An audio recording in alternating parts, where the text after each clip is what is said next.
Hey everyone, Mr. Happy here, and in this video I'm going to share with you my first impressions on Unicorn Overlord. I never get tired of saying that name. Now, this game was just published by Atlas and Sega and was developed by Vanillaware, and I've already managed to put about 15 hours into it since its release. Heck, I actually went and bought it on my New Zealand PlayStation account in order to play it a day early. And now with the amount of time that I have, I just want to give some initial thoughts, because I'm sure a lot of you are debating whether or not you want to throw $60 at this game, especially with the crazy game season that we've had here in Q1 of 2024.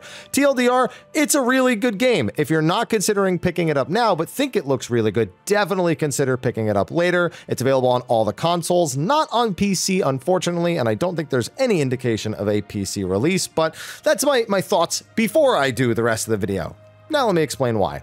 Now, like I said, I bought this game. It's not a free copy. It wasn't provided to me. I also didn't play the demo before jumping into the full game. And in the full game, I'm playing on the tactical difficulty. This is the second highest, with expert being the only difficulty above it. So my thoughts are going to be reflective of playing on that difficulty. So just giving you a bit of a heads up on that. So let's just go from aspect to aspect about the game and talk about whether or not it's good or bad. And honestly, I have almost no complaints about the game as someone who's a fan of these style of games. The story is simple, but it's engaging and it's well voiced. There's a lot of recognizable talent across the characters. As for a synopsis, the lands are thrown into turmoil by a man named Galerius. As a last-ditch attempt to save the lands, Prince Elaine is swept away and trained for 10 years until a sudden turn of events forces him into the fray.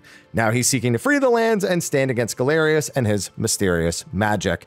I promise you the name Unicorn Overlord makes sense when you actually play it, but that's all I'm gonna say. There's nothing ultra crazy or confusing happening yet, though, and that's kind of nice because I feel like a lot of RPGs get kind of contrived nowadays. That's not to say it won't happen later, but right up front, it's feeling pretty good.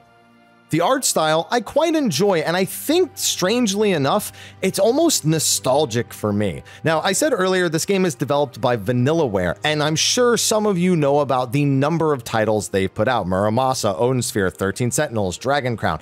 I don't really have that much experience with them. I really only think of Odin Sphere, and it was a game I played when I was a good deal younger. So it almost makes me nostalgic for those times in particular, even though it still looks a bit more modern, like it's updated, but it still looks very Vanillaware. There are a few funny things about it, things that don't really surprise me. You know, they switch which arm their shield is on, so it's always facing the camera, but like, you can't complain about something small like that. It's just kind of a funny thing to notice. And when exploring the overworld, that same art style is similar, but it's simplified. And it's exciting exploring the overworld. I'm just going to segue right into that. You find side quests and secrets. I mean, I literally spent over 12 hours exploring the overworld before doing like the second or third main quest in the game. Gathering items, freeing villages, recruiting new units, and getting into areas I had no business being in yet. It legit had to give me a cutscene that said, okay, no, seriously, there's nothing left. Go do the story. It's like they knew people would get sidetracked, so they added in things like that to let you know when you need to get back on the track. And the next point, the soundtrack is great. I love the boss themes in particular, and there's a lot more ambient themes that I'm kind of into. It's less so, oh, I want to listen to this theme a lot, and more like, oh, this really complements the game that I'm enjoying right now. But I know most people look at this, they think, okay, the story being good, great. Music, it's an RPG, how wrong could they go? Art style, Vanillaware, looks great. But what about the gameplay? And the gameplay for me has been addicting. Now, I have a lot to say about this bit because I have to break down how it all works, and then I also have to share my thoughts. But basically, as you explore around the world, there's tons of, like I said, side quests and objectives for you to do. A lot of them will enter you into a battle stage. Now, these stages give you a victory and a failure condition, as well as a time limit that you must find victory within, ensuring you don't get too overzealous within the battles and take too long, or forget to secure your own escape route and walk away from it. Those can lead to unintended defeats, even when it looks like you're winning. Now, once you have those laid out for you within the battle stage, you can move around freely. There's no grid system or anything like that. You can pause to actually take actions, you know, tell a unit to go walk over there, or to use a specific field skill that might help you out in a battle to come. Maybe even do something like provoke an enemy to come towards you. All those sorts of actions you can do outside of combat itself, but anytime that the units are moving around, it will happen in real time. So you're not taking turns with your opponent. Now, of course, you're going to need to summon your units, which you'll have likely built before the battle actually begins. And every time you summon a unit, you consume 1 Valor point, which you're given a few of at the start of the battle and will earn as you defeat enemy units and capture their garrisons and strongholds and stuff like that.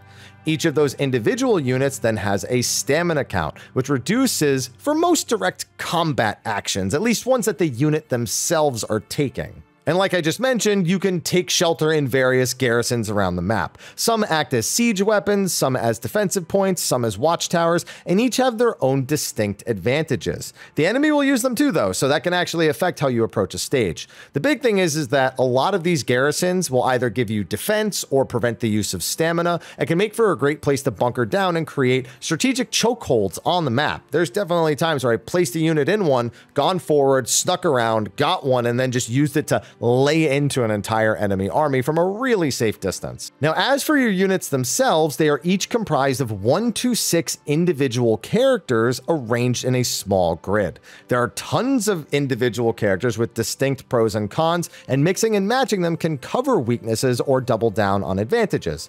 Each individual character also has equipment and gambits that can be set, and most of them can even be set within a battle stage itself, whether it be right before an opponent is actually going to start a fight with you, or while you have some spare time, or before you've even summoned them into the battlefield, even if you're already in the stage. When you actually do encounter an enemy in the stage by walking up to them, battles actually play out automatically. You don't actually tell your characters what to do from moment to moment.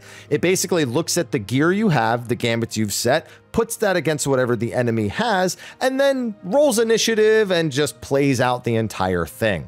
You'll be given the chance to see the total outcome and watch the battles unfold before it actually begins. You can watch them unfold, whether that be for information about how the result was actually achieved, whether it was you dominating them or even them dominating you. And you can also do it for immersion's sake, whatever you like. I've been doing it a lot for immersion's sake until, I finally was like, okay, it's been like 12 hours. Maybe I should speed this up a little bit. You can also make changes before the battles unfold to try and affect the outcome. Use items, rearrange the characters in your unit, or even swap the battling unit out for another one that's nearby. Some units can also offer assistance, like firing arrows or magic at the start of a round or healing your unit at the battle's end.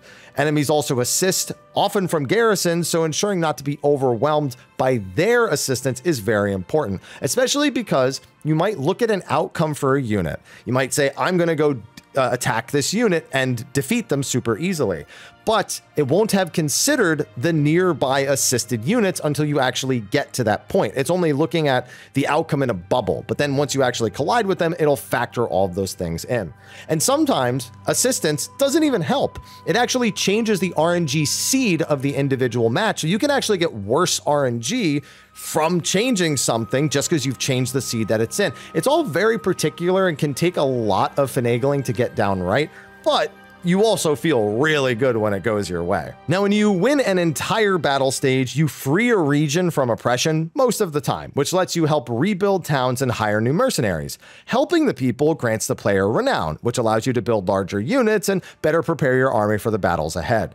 You also earn honors to spend on enlarging your army. You can just hire random units in case you just want to fill something out and don't want to use one of the many named units that you'll have recruited from doing the side quests. And given how many hours I've spent in the first zone alone, just going through this simple and satisfying gameplay loop, it's full of fun challenges and exploration, finding treasure maps, uncovering new secrets, cleansing graveyards. I'm just excited to explore around the entire world. I don't ever feel like I'm upset that it's pulling me away from the story. The story is regularly reinforced even as you're doing the side quests, which makes them not feel like side quests. It's all so expertly done, and it's just a matter of whether you like this type of game or not. I love this style of game. I remember playing Advance Wars for ages, and I get that kind of feel here, of course, without the grid system, but watching the battles play out and the advantage and disadvantage of different units. Some people will compare it to something like Ogre Battle 64, which I've heard people say this is almost like a spiritual successor to them. Other people draw comparisons to Fire Emblem. There's all sorts of games you can draw comparisons to, but Unicorn Overlord makes sure not to kind of live in those games' shadows. It does something all on its own, even if it's recognizable within a certain genre of strategy game. And that covers my overall thoughts about 15 hours in. You know, there are other things, like there's an archive feature that keeps track of characters and their story beats. There's rapport between characters, which opens up new cutscenes so you can get to know them a little bit better. You can design your own sigil called a heraldry, a word I hate saying, and that will actually appear on a lane's shield as you're playing throughout the game. And then there's some simple stuff like mining.